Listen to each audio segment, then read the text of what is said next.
Abiso sa mga motorista, magiging epektibo na ang taas singil sa toll ng Cavite simula August 21. Mula na NAIA exit hanggang Longos, Bacoor, Cavite at vice versa, magiging 35 pesos na ang singil mula sa 33 pesos para sa Class 1 o mga kotse. 70 pesos naman mula 67 sa Class 2 at para yan sa mga minivan. Habang 104 pesos naman mula sa dating 100 sa Class 3 o mga truck. Kung daraan naman sa Longos, Bacoor at Kawit, Cavite, magbabayad na ng mas mataas na toll sa Kawit Toll Plaza. 73 pesos para sa Class 1, 146 pesos sa Class 2, 219 pesos naman para sa malalaking sasakyan.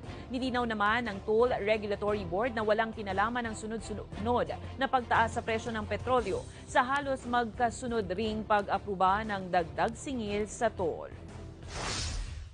Marami pong mga konsiderasyon na tinignan at kinonsidera ng ating pamunuan bago sila nagbigay ng kanilang pasya na sige, ito ang nararapat na toll fees na ibigay natin dito sa Cavite and PRA.